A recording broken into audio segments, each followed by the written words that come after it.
They vanished without warning. No footprints, no witnesses, no explanation. For months, sometimes years, the world searched for them, prayed for them, and mourned them. Families begged for answers, villages whispered theories, newspapers promised hope. But when these missing children were finally found, people wished they hadn't been, because the children who returned were not the same ones who disappeared. Their eyes carried something unfamiliar, their memories were fractured, and their presence raised a far more terrifying question. What if being found was worse than being lost? Tonight, we uncover true historical cases where missing children returned but left behind mysteries that have never been solved. Welcome to Hidden Origins, where history's forgotten cases and unexplained truths resurface. These are not legends, these are documented mysteries. In the quiet English village of Woolpit during the 12th century, daily life moved at a predictable pace. Farmers tended their land, children played near the woods, and travelers were rare enough to be noticed immediately. That routine shattered the day two children emerged from the forest, a young boy and an older girl, walking slowly, silently, and completely out of place. At first glance, they appeared human, but nothing else about them made sense. Their clothing was unlike anything the villagers had ever seen. Unfamiliar fabrics, strange cuts, and colors not associated with any known region. When approached, the children could not understand a single word spoken to them. Their speech was equally baffling, consisting of sounds that resembled no known language. Then the villagers noticed something far more disturbing. Their skin was green, not pale, not sickly, but a vivid, unnatural green, so striking that it sparked immediate fear and superstition. Unsure of what to do, the villagers brought the children to Sir Richard de Cown, a respected knight known for his education, resources, and influence. If anyone could manage such an anomaly, it was him. At Sir Richard's estate, the mystery deepened. The children refused all food placed before them. Bread, meat, fruit, nothing was touched. Days passed. Their condition worsened. Just as desperation set in, someone offered them raw green beans. Instantly, the children reacted with excitement, devouring them as if they had found salvation. For weeks, green beans were the only food they would eat. Slowly, under care and stability, they began to survive. As months passed, the children adapted. They experimented with other foods, and something extraordinary happened. Their green skin gradually faded until it disappeared entirely. Whatever had colored them was no longer visible. But peace did not last. The younger boy fell violently ill. Local healers tried every remedy known at the time, but nothing worked. He died shortly after, leaving the girl alone in a world that still did not understand her. As she recovered, she learned to speak English, and when she finally explained where they came from, the explanation only deepened the mystery. She said their homeland was a place without sunlight, a land of permanent twilight. The inhabitants all had green skin, and life existed beneath the surface of the world. She called it St. Martin's Land. According to her account, she and her brother were tending their father's animals when they heard bells echoing from a cave. Drawn toward the sound, they entered and emerged somewhere else entirely. Once outside, they could never find the entrance again. Her story did not match any known geography, and yet she told it with calm certainty. Some villagers believed the children were fairies, Others suggested they came from another realm altogether. Centuries later, scholars proposed medical explanations, including severe nutritional deficiencies, but none fully accounted for the language, the clothing, or the impossible journey. The girl eventually grew up, married, and disappeared into history. But the question she left behind never faded. Who were the green children of Woolpit, and where did they truly come from? And this is only the beginning, because the next child who vanished was found hundreds of miles from home, yes, alive, yet unrecognizable to her own parents.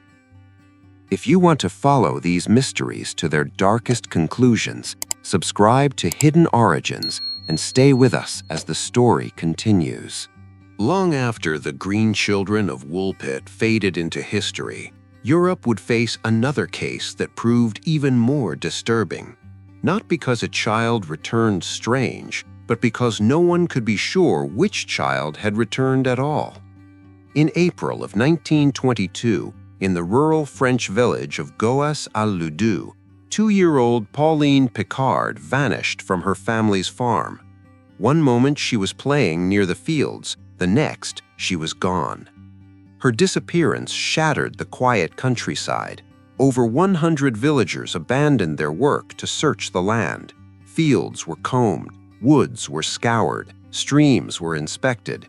Days turned into weeks with no trace of the toddler. As hope began to fade, a darker realization settled over the family. If Pauline had wandered into the forest, wild animals could have taken her. Exposure alone could have ended her life.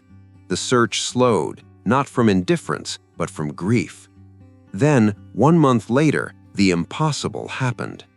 Police arrived at the Picard home carrying a photograph of a young girl found wandering alone in the coastal city of Cherbourg, more than 200 miles away.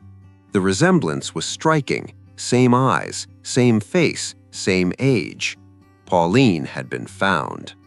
Overcome with relief, her parents rushed by train to retrieve their daughter.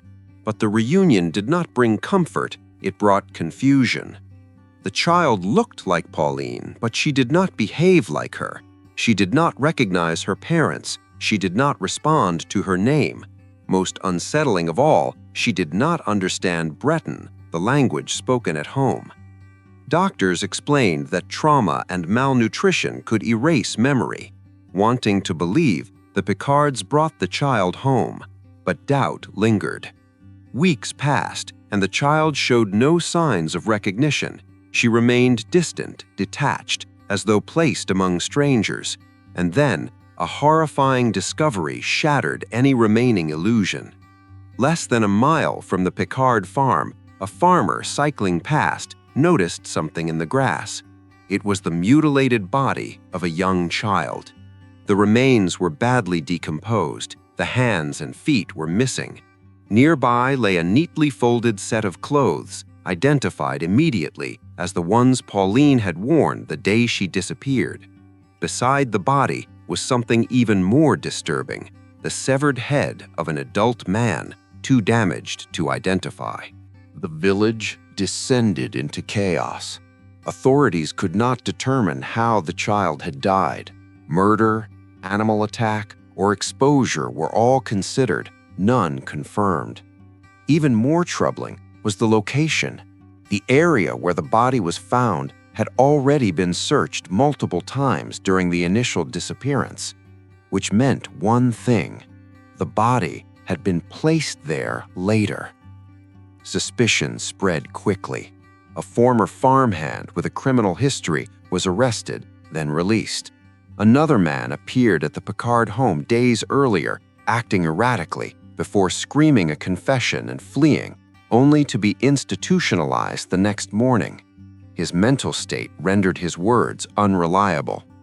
With no clear answers, the authorities ruled the remains as Pauline Picard.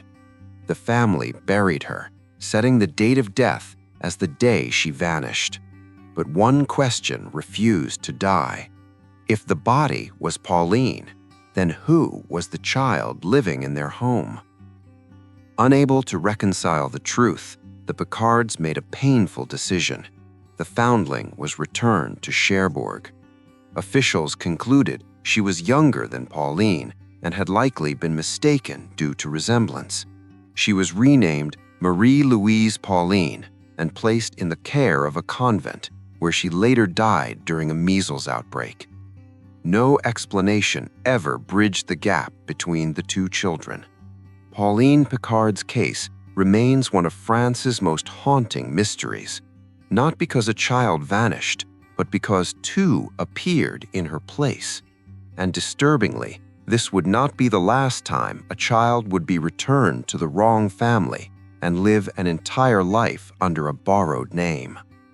Stories like these are not fiction. They are fragments of history still demanding answers. If you value carefully told, deeply researched mysteries, subscribe to Hidden Origins and remain part of the search for truth. The confusion surrounding Pauline Picard had barely settled when history delivered another case that would quietly unsettle an entire nation. One not defined by death, but by identity itself. In 1912, 4-year-old Bobby Dunbar vanished during a family fishing trip near Swayze Lake in Louisiana. What began as a leisurely outing turned into a nightmare within hours. Bobby wandered out of sight and never returned. The Dunbar family mobilized immediately. Volunteers flooded the area. Bloodhounds were deployed. Newspapers published Bobby's photograph across the country. Weeks passed, then months, still nothing. 8 months later, hope reignited. In Mississippi, authorities detained a traveling handyman named William Walters, who was found with a young boy resembling Bobby Dunbar. The child's age, build, and features aligned closely with the missing child's description. Word reached the Dunbar family, who rushed to identify their son. But Walters denied everything. He insisted the boy was not Bobby Dunbar, but Bruce Anderson, the son of a woman named Julia Anderson. Walters claimed Julia had allowed him to travel with the child temporarily. Julia soon arrived to support his account, identifying the boy as her own. 2 mothers now stood before the same child. When the Dunbars arrived, accounts of what happened next conflicted. Some newspapers claimed the boy ran into his mother's arms, crying out in recognition. Others reported hesitation, uncertainty, and confusion. Julia Anderson's identification was equally troubled. Presented with multiple children, she initially failed to identify Bruce with confidence. Public opinion turned swiftly. How could a mother fail to recognize her own child? Later, Julia was given a second chance. Alone with the boy, she examined his body and identified scars and marks she claimed only her son possessed.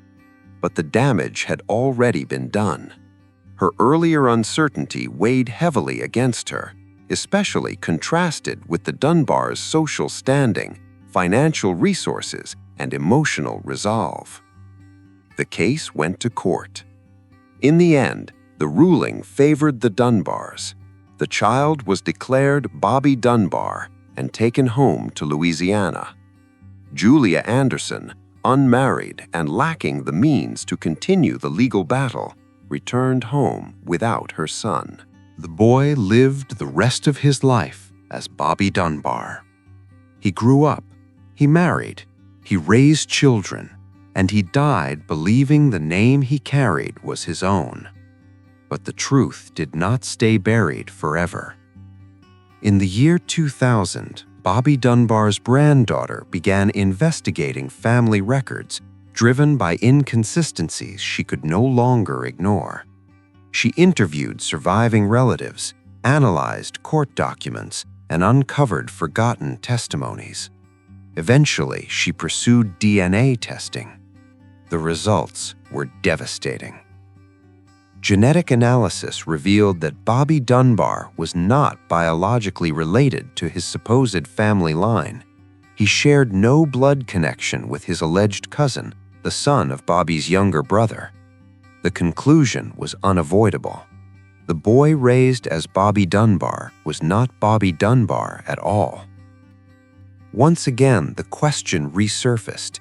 If this child was not who he was believed to be, then what happened to the real Bobby Dunbar? Was he lost forever? Had Julia Anderson been robbed of her child under the weight of public pressure and judicial bias? There were no answers, only a lifetime built upon a mistaken identity. And history was not finished revealing children who appeared without origins. In 1828, a teenage boy stumbled into the streets of Nuremberg, Germany. He could barely speak. He struggled to walk. In his hands were 2 letters, his only connection to a past he could not explain. The boy gave his name as Caspar Hauser. He claimed he had been imprisoned in isolation since infancy, taught only the barest skills, and released into a world he did not understand. Authorities were baffled. Some believed him to be an abandoned noble. Others suspected an elaborate deception. Caspar's behavior only fueled speculation. At times, he showed remarkable intelligence and memory. At others, he behaved with childlike confusion. He refused all food except bread and water, and soon danger found him. Caspar was attacked once, then again, under circumstances so strange that even his supporters began to question his story. Then one winter evening, he was fatally stabbed after claiming a stranger had lured him into a garden with a message. He died days later, still unidentified. These stories do not fade because they were never resolved. If you believe history's unanswered questions deserve careful telling, subscribe to Hidden Origins and remain part of the search. Caspar Hauser's death did not bring clarity. It buried it deeper. After the fatal stabbing, investigators searched desperately for the attacker described in Caspar's final account. No one was found. The cryptic note discovered near him offered no verifiable leads, and with Caspar gone, the only witness to his past vanished forever. Speculation filled the vacuum. Some believed Caspar Hauser was a fraud, an intelligent manipulator who fabricated his captivity to gain sympathy and attention. Skeptics pointed to inconsistencies in his injuries and his occasional theatrical behavior. Others argued the attacks were self-inflicted, staged to reinforce his narrative. But many rejected that explanation. Supporters noted Caspar's sensory sensitivities, his inability to tolerate noise or light, and his rapid intellectual development once exposed to education. These traits suggested extreme isolation, not deception. They argued that no ordinary teenager could convincingly fake such psychological damage for years. The most enduring theory claimed Caspar was of noble birth, possibly a displaced prince whose existence threatened a powerful lineage. If true, his imprisonment would have been deliberate, his release accidental, and his death inevitable. No evidence ever confirmed this. Caspar Hauser was buried without an identity, his gravestone marked with a question that remains unanswered. And when placed beside the children who came before him, a disturbing pattern emerges. Each child vanished under ordinary circumstances. Each returned or appeared changed beyond recognition. And in every case, the truth fractured under pressure, grief, and human error. The Green Children of Woolpit introduced the world to the fear of origins that do not fit our understanding. Pauline Picard exposed the terror of resemblance without identity.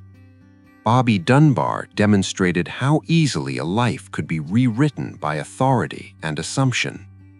Caspar Hauser embodied the danger of believing or disbelieving a story too quickly. Together, they reveal something deeply uncomfortable. History does not always preserve the truth.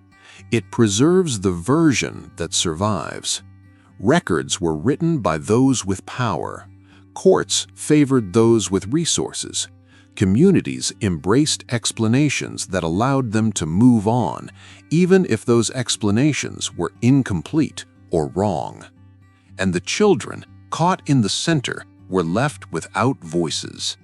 Some modern researchers argue that these cases reflect early failures in investigative science, misidentification, trauma-induced amnesia, and social bias. Others believe they hint at something more unsettling: how fragile identity truly is when memory, language, and recognition collapse. What makes these stories endure is not the mystery alone, but the moral weight they carry. Because somewhere, a real Pauline may have died alone while another child lived under her name. Somewhere, a real Bobby Dunbar may have vanished without ever being searched for again. And somewhere in the shadows of European history, Caspar Hauser's origin may have been erased on purpose. We want closure, we want endings, but history does not owe us resolution. It leaves us fragments and asks what we will do with them. Perhaps the most disturbing thought is this: if these events occurred today, with all our technology, databases, and surveillance, would we do better? Or would we still rush to certainty, misread trauma, and mistake resemblance for truth? These children were not defined by what happened to them, but by what could not be proven. And that is why their stories remain, not as legends, not as folklore, but as warnings. That sometimes being found does not mean being saved. And sometimes the greatest mystery is not where a child came from, but how easily the world decides who they are.